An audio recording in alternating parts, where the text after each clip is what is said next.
Perkenalkan, saya Yuri Elsarana Lipakpahan dari Prodi Informatika dengan NIM 11S23051. Di sini saya akan menjelaskan bahwa untuk praktikum yang ke-12 kecerdasan buatan. Nah, pertama-tama saya akan jelaskan dulu untuk tugasnya itu. Tentu di sini kita membuat metode certainty factor untuk uncertainty in rule-based system. Nah, di mana untuk latihan praktikumnya itu, pertama-tama kita definisikan dulu gejalanya atau evidensinya, di mana terdapat 21 gejala di sini. Kemudian kita definisikan penyakitnya yang merupakan hipotesis, karena di sini itu merupakan uncertainty. Nah, penyakitnya itu ada peralsan. Ada 7 jenis penyakit, di mana ada dermatitis alergi, dermatitis atopik, urtikaria, panu, tinea atau krab, herpes zoster, biang keringat. Kemudian kita definisikan aturan rulesnya, di mana penyakit kelima misalnya punya gejala yang kedua, gejala kelima, gejala ke-14, dan gejala ke-15. Kemudian kita definisikan bobot MB dan MD-nya. Untuk panel 6-nya, saya cuma bisa definisikan sampai 3 karena di PowerPoint-nya ini hanya terdapat untuk bobot certainty factor herpes zosternya. Oh man.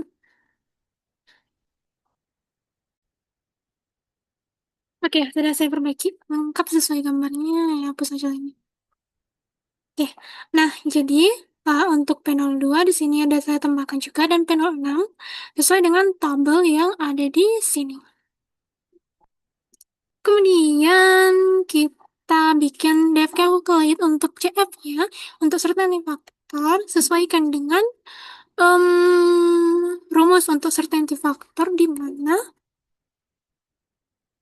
accuracy itu sama dengan jumlah tool per jumlah data kalikan dengan 100%.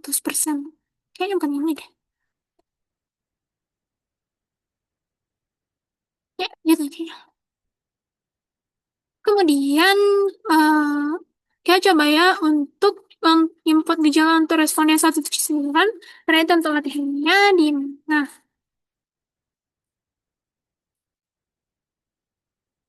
dari hasil kode programnya ini, kemungkinan dia itu tinea atau kurap 93,6%, dermatitis atopik 87,20%, urtikaria 84%, panu 84%, dermatitis alergi 74%, dan biang keringat 68%.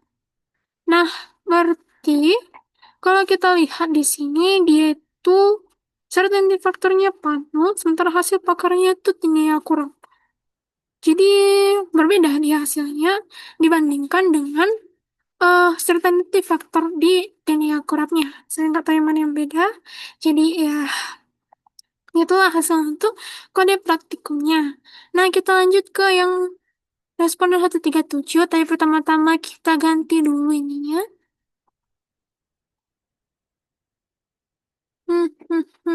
Ya, ada yang salah tadi, maaf.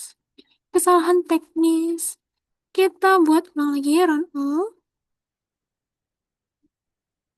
Nah, berdasarkan untuk hasil diagnosis untuk responden 137, itu dia kemungkinannya dermatitis atopik 94%, 8,8%, herpes dia 93,6%, urtikaria 92%, panu 84%, tinea atau kurap 84%, biang keringat 60%, dan dermatitis alergi 50%. Kita lihat dari di sini, 137 itu certainty faktornya tinea kurap, hasil pakarnya dermatitis alergi. Sementara di sini, ya tinea kurapnya 80%, dermatitis alerginya 80%. Aku nggak tahu yang mana yang salah. Tapi begitulah untuk hasil kode programnya berdasarkan praktikum. Sementara untuk yang responden satu tempat-tempat, yang kita ganti lagi yang ininya, karena dia salah. Kita run lagi. Di mana hasilnya itu di sini hasil diagnosis responden setempat-tempat urtikaria 98%. Kalau di sini setempat-tempat di certainty faktornya tinea kurap, hasil pengaruhnya urtikaria. Ya, Jadi, di sini kode programnya entah mengapa lebih mirip ke hasil pakarnya daripada certainty factor untuk yang di PPT. Jadi kesimpulannya pertanyaannya itu certainty factor itu memiliki akurasi hanya 40%. Nah, berdasarkan perbandingan, yaitu mengapa cuma 40%, berarti karena certainty factor hanya cocok untuk hubungan gejala dan penyakit yang sederhana.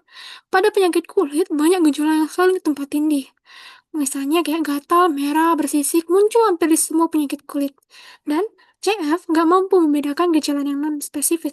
MD dan MD itu berasal dari pakar, bukan dari data statistik. Jadi nilai ini sangat subjektif, dan jika nggak konsisten, hasil perhitungannya bakal jadi bias. CF nggak mempertimbangkan interaksi yang tergejala, misalnya gatal atau bersisik dan melepuh itu bisa saja mengarah ke penyakit lain yang bukan di CF-nya. Terus, tapi sistem CF justru menjumlahkan semuanya tanpa memahami konteksnya. Kalau jumlah gejalanya banyak, CF justru menumpuk dan menghasilkan nilai tinggi pada beberapa penyakit sekaligus. Akibatnya, sistem bakal bingung menentukan satu diagnosis dominan. Dan metode CF nggak menghitung probabilitas nyata. CF hanya mau estimasi heuristik, bukan model probabilistik seperti Bayesian-Harvard atau Neff Bayes. Dan data PDF-nya menggunakan kemampuan yang berbeda dan digunakan mahasiswa. Kayak misalnya perbedaan untuk MB dan MD-nya, di mana MB itu untuk yang belief dan MD untuk disbelief, itu perbedaan kalau ada beda yang kecil saja untuk satu apa, untuk setiap gimana bilangnya ya, kemungkinannya terjadi, misalnya jadi dari 0,8, 0,2 ini saja, kita ganti misalnya jadi 0,6, 0,4, dia hasilnya bakal beda jauh. Dan kita nggak, karena data yang kita terima itu berasal dari pakar, kita nggak bisa nentuin hasil pastinya, karena ini merupakan gimana, data yang subjektif dan bukan objektif, karena nggak berasal dari statistiknya. Demikianlah presentasi saya untuk praktikum kecerdasan buatan minggu ke-12. Saya mau ucapkan terima kasih sudah menonton. Saya mohon maaf jika terdapat kesalahan kata. Terima kasih.